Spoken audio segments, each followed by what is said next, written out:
My girlfriend called me ugly in front of her friends and dumped me at a restaurant, leaving me to pay for the dinner. As she walked away, she loudly said, "A guy like you should be grateful I even dated you." I smiled and calmly waited. This morning, my phone blew up with 13 missed calls. You guys, I'm still processing what happened last weekend. I keep replaying it in my head and wondering if I somehow imagined the whole thing. But nope. My maxed out credit card and the ice cream stains on my couch confirm it was very real. For context, I had been with Rachel for 2 years. 2 years. Not some casual fling or whatever. We had the whole routine down. Netflix marathons on Sundays, awkward holiday dinners with both families, even that weird couples yoga class she insisted on trying, which we both sucked at, TBH. Things weren't perfect between us, are they ever? But I thought we were solid. We had talked about maybe moving in together this summer.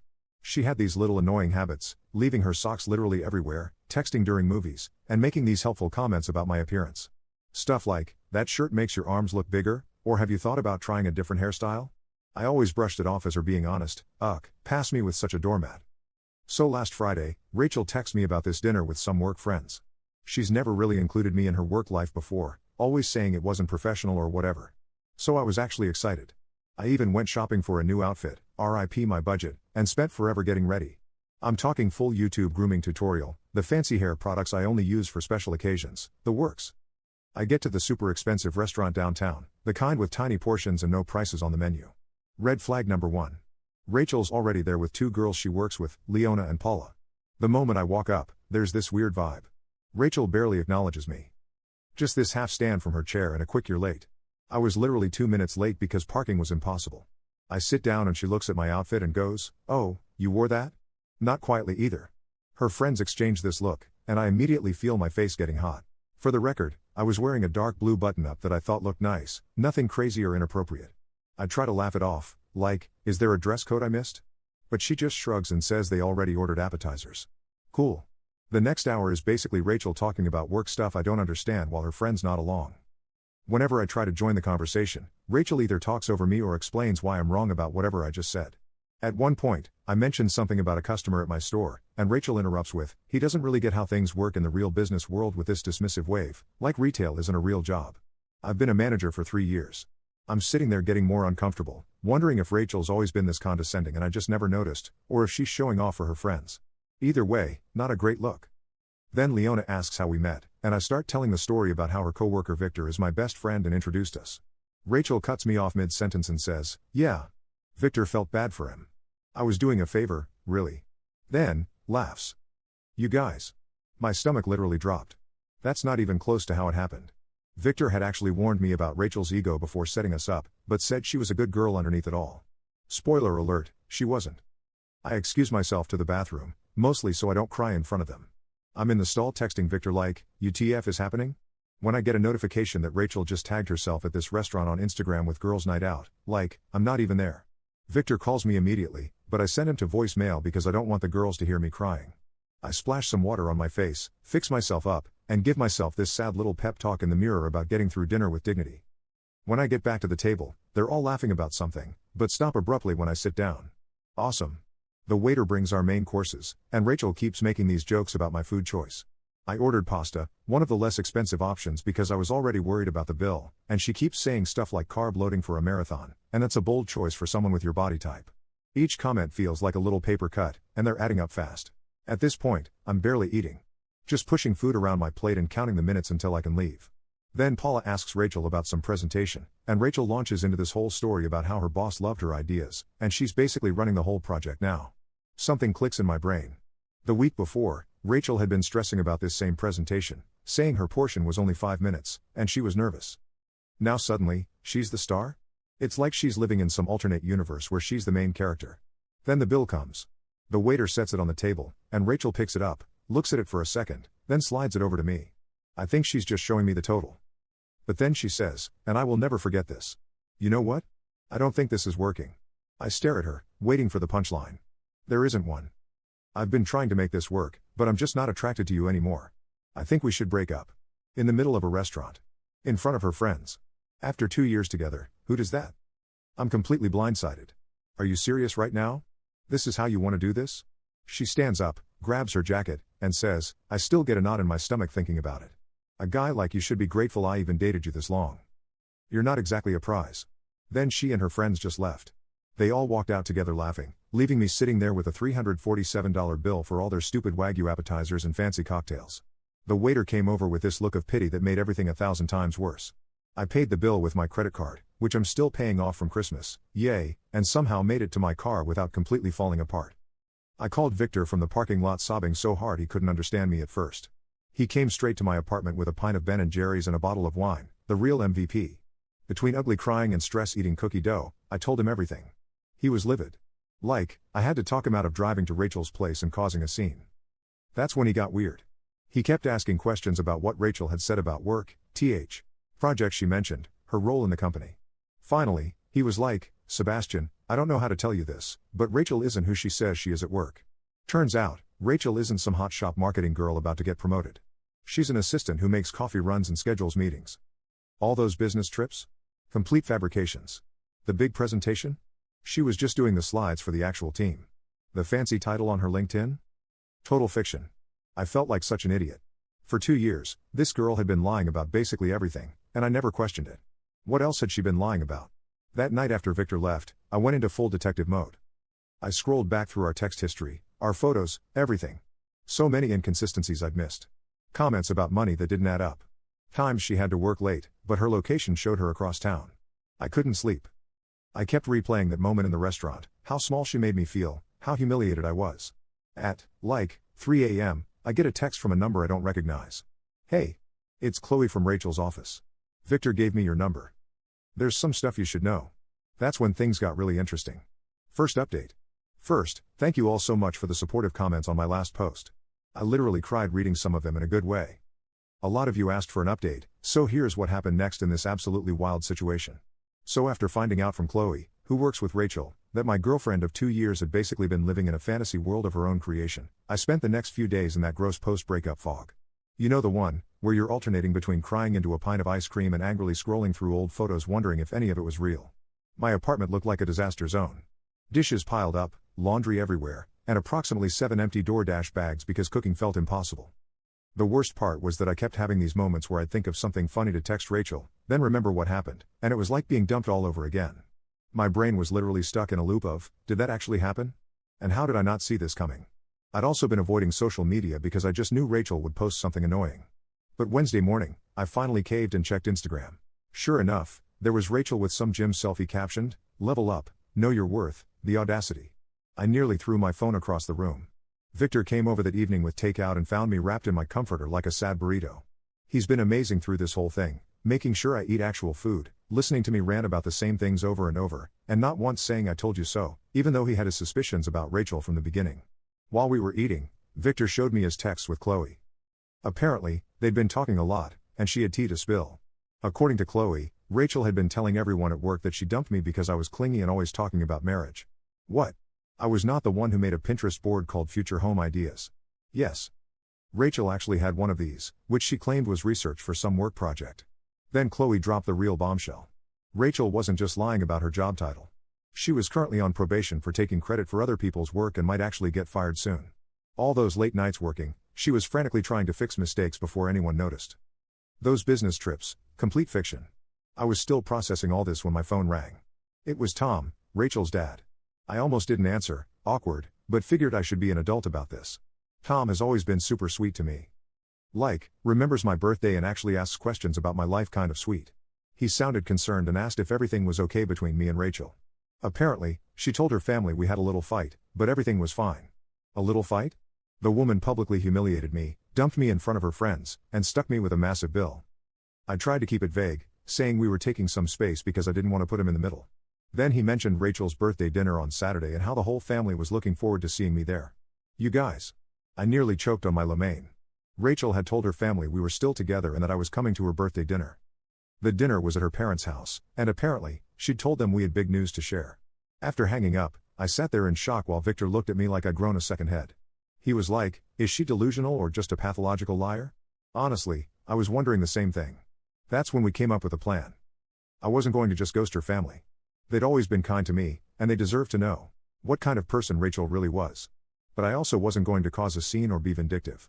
I would simply attend the dinner as invited and let the truth come out naturally. The next day, Chloe met me for coffee, Slightly awkward since we'd only met through Rachel, but she turned out to be really chill. She confirmed everything and added even more details about Rachel's work lies. The team Rachel claimed to lead was actually just her and 2 interns. The big presentation she was in charge of last month? She was just operating the slideshow while her boss presented. Chloe seemed genuinely upset on my behalf, saying she'd always thought Rachel's stories about me seemed off. Apparently, Rachel would come to work complaining that I was high maintenance, when in reality, I was paying for most of our dates toward the end because Rachel claimed to be between paychecks, which I now realized probably meant she was terrible with money. Midway through our conversation, Chloe got a text from their boss asking if she could come in Saturday evening to help with some emergency project. Chloe was bummed because she'd had plans, but then I had an idea.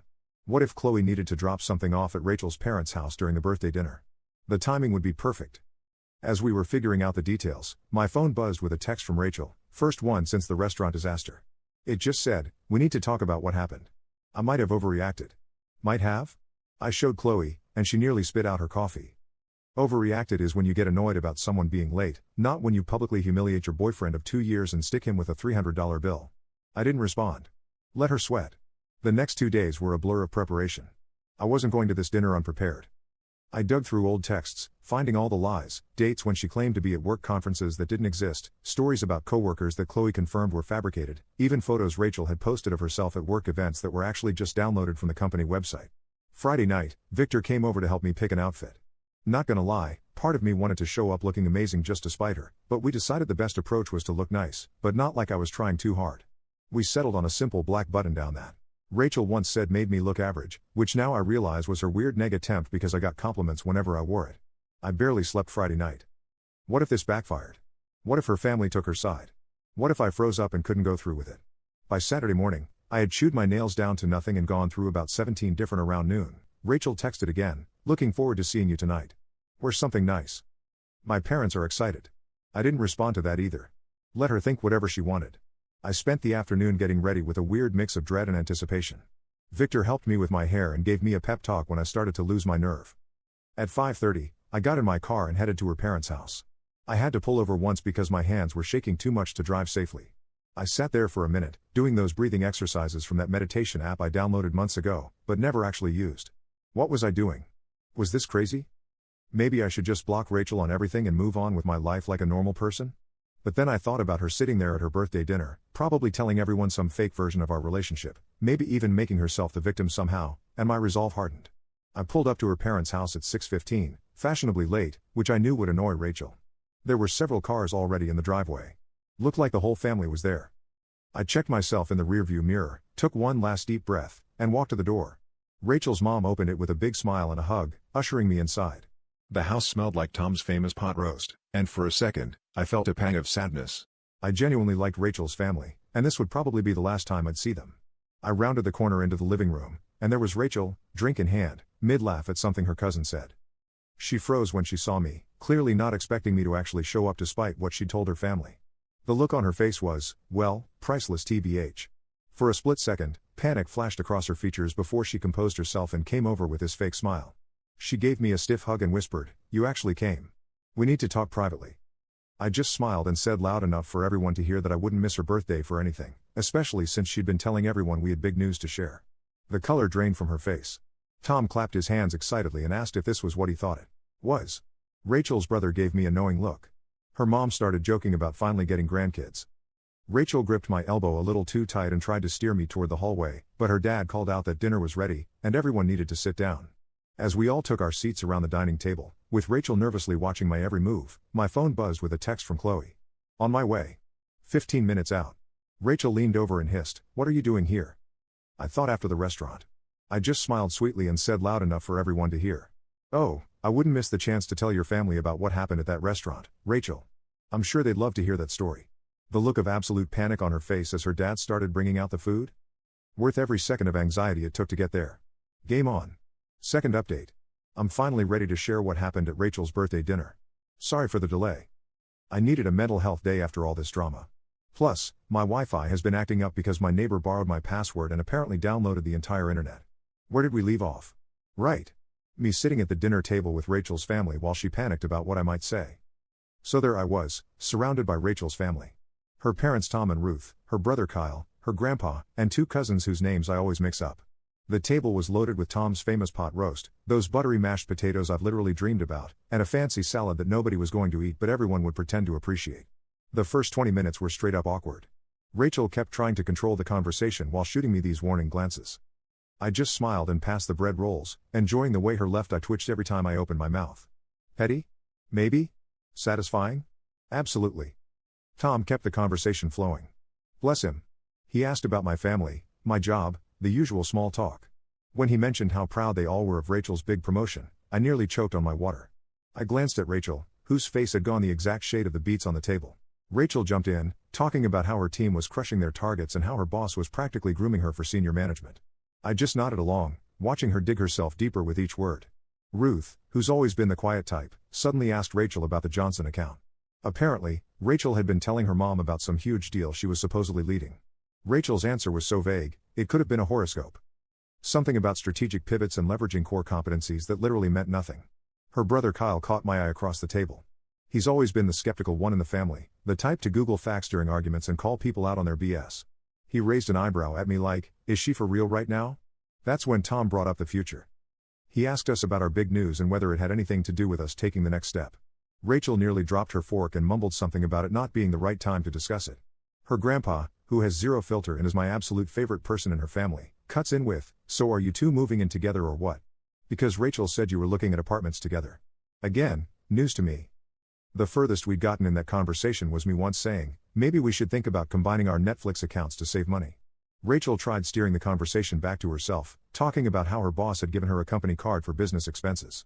I couldn't help myself. I asked what kind of expenses she was authorized to approve. She stammered something about client dinners and team outings.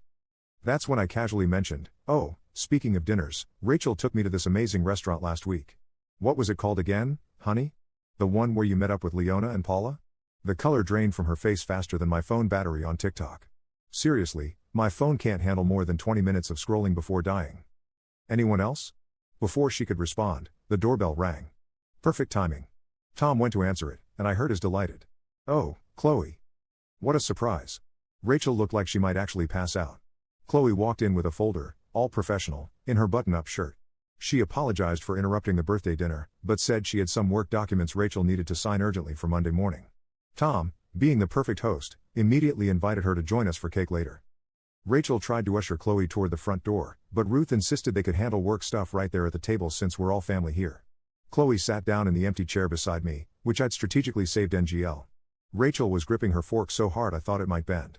That's when Ruth asked Chloe how the big presentation went, the one Rachel had apparently been leading. Chloe looked confused for a second before catching on. She glanced at me then at Rachel, and I could see her making a decision.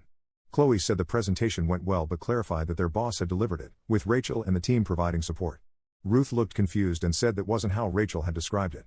I jumped in because I'm messy like that and asked Chloe about Rachel's promotion. Poor Chloe looked so uncomfortable. Caught between loyalty to a coworker and not wanting to lie to an entire family, she fidgeted with her napkin and said something vague about company restructuring. Rachel interrupted with his fake laugh and tried changing the subject to sports or whatever, but her brother wasn't having it.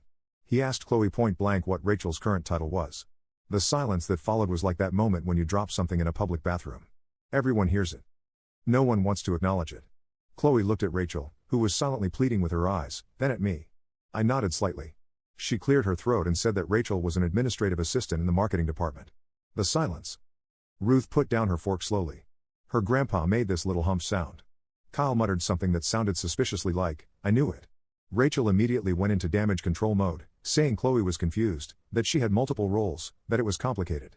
But the dam had broken. Her family started asking specific questions that she couldn't weasel out of. When did you get promoted? She hadn't. Why did you say you had a team? She didn't. What about that corner office you mentioned? Also fictional. With each question, Rachel's stories unraveled more. She kept looking at me like this was somehow my fault, which just made me more determined to let everything come out. Tom, bless his heart, tried to smooth things over. He suggested we all have some cake and talk about happier things.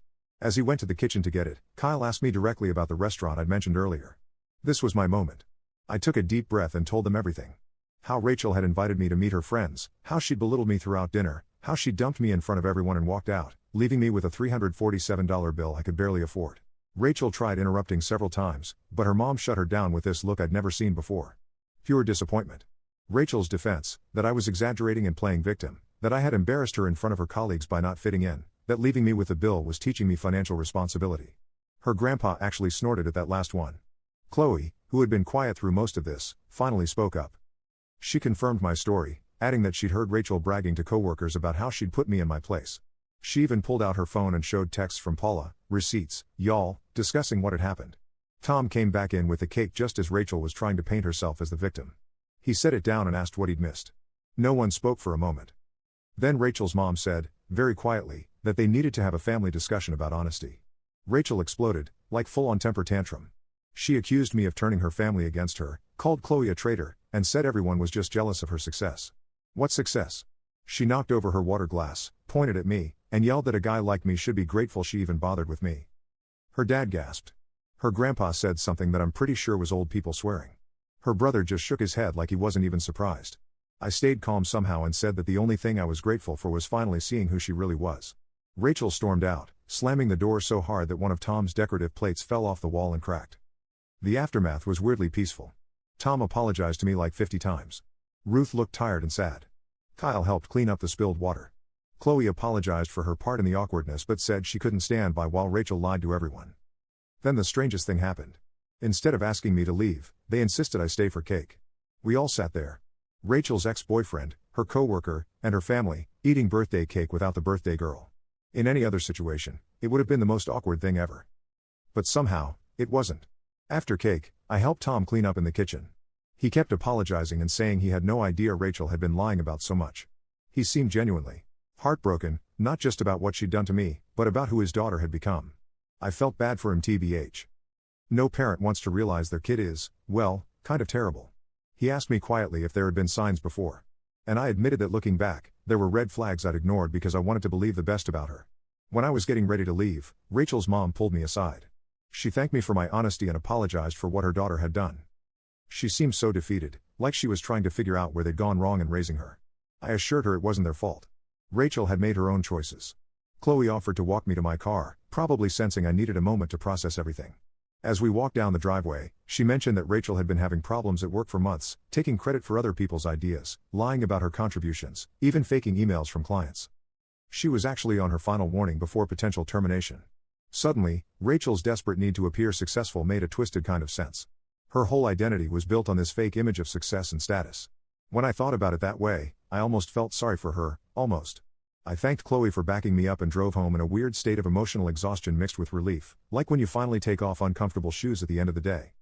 Sorry for the weird analogy, but y'all know what I mean. When I got home, I had 3 missed calls from Victor wanting updates. I was about to call him back when my phone buzzed with a text from Rachel. You've ruined everything. This isn't over. I didn't respond, just blocked her number, and made myself some tea. I should have been scared or upset, but honestly, I just felt tired and maybe a little proud of myself for standing up to her.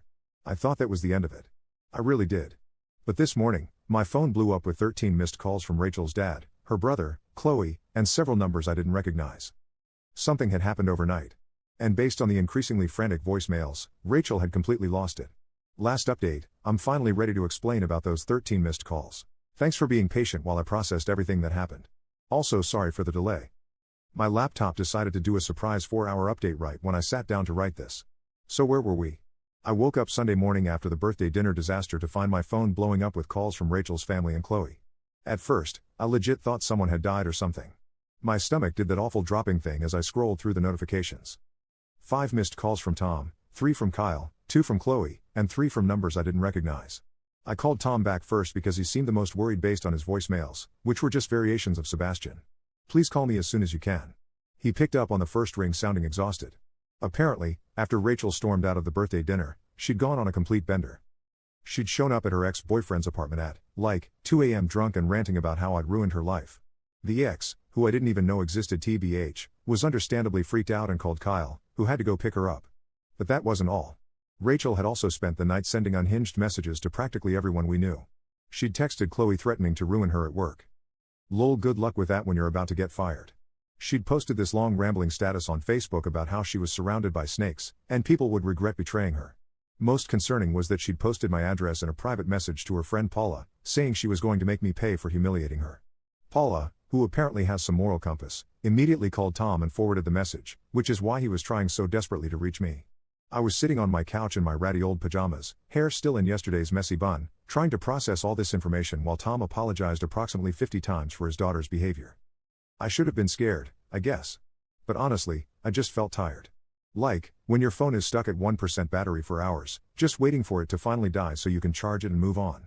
Tom insisted on coming over just to make sure I was okay, which was super sweet, but also made me panic clean my apartment. Nothing motivates tidying up like knowing someone's dad is about to see your living space. Am I right?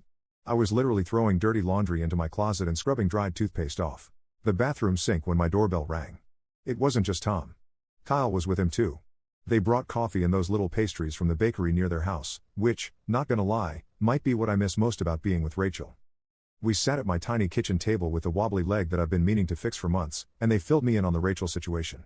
According to Kyle, this wasn't the first time Rachel had lied about her life. In college, she'd apparently told everyone she was on the softball team when she'd actually been cut during tryouts. She'd once claimed to be talking to a popular guy who had no idea who she was. There was a whole pattern of her creating this fictional version of herself that was more successful, more popular, more everything. As they were talking, my phone kept buzzing with texts from friends who'd seen Rachel's social media meltdown.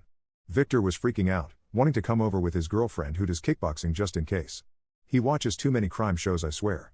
My group chat was blowing up with confused messages about the dramatic subtweets Rachel was posting. That's when my doorbell rang again. I literally froze, wondering if it was Rachel. Kyle peeked through the blinds and let out a long breath.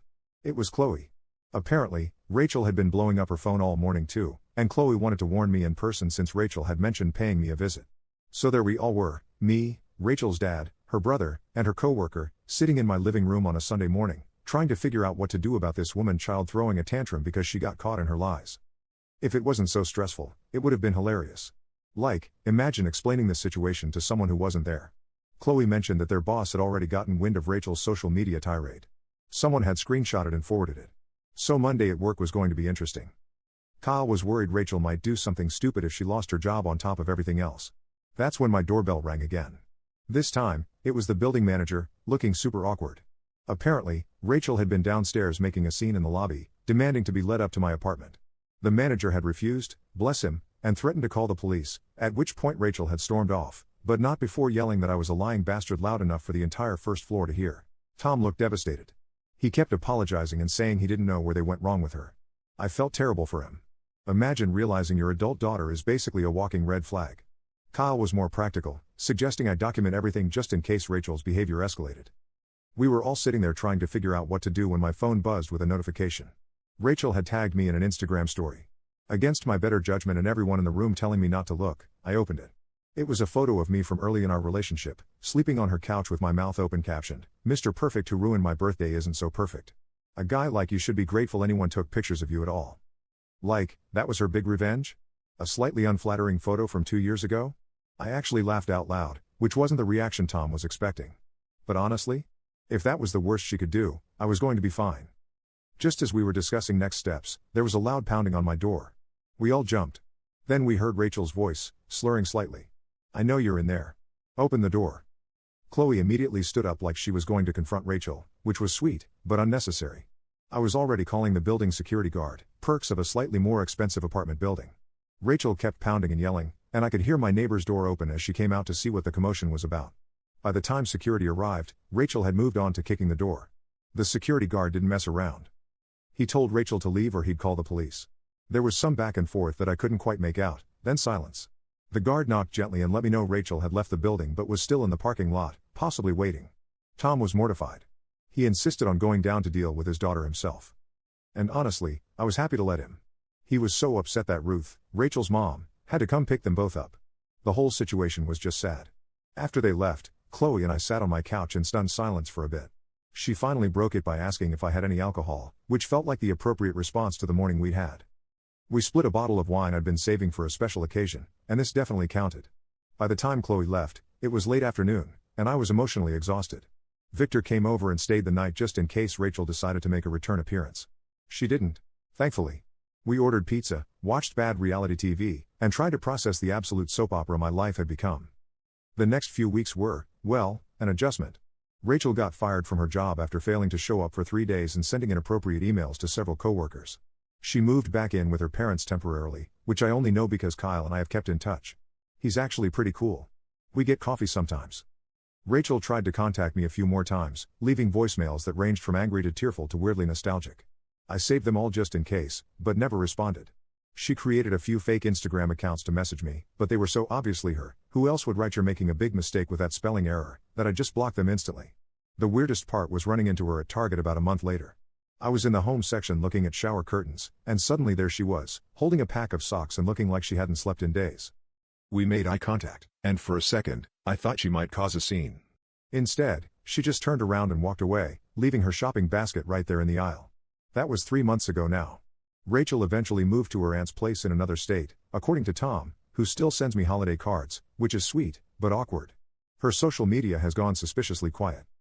Kyle thinks her parents finally cut her off financially until she gets therapy. As for me, I'm doing pretty good, actually. My apartment finally feels like mine again now that I've rearranged the furniture and replaced the stuff that reminded me of Rachel. The strangest outcome of all this might be my unexpected friendship with Chloe. We're not dating or anything, though Victor keeps trying to make that happen. But we grab lunch sometimes and text out stupid TikTok videos. It's nice having someone who witnessed the whole Rachel saga and understands why I now have trust issues the size of Texas. Looking back at everything, I'm not angry anymore. Well, not just angry. I'm also weirdly grateful. Not for dating Rachel. Definitely not that. But for finding out who she really was before things went further. Imagine if I'd moved in with her or something? Shudder.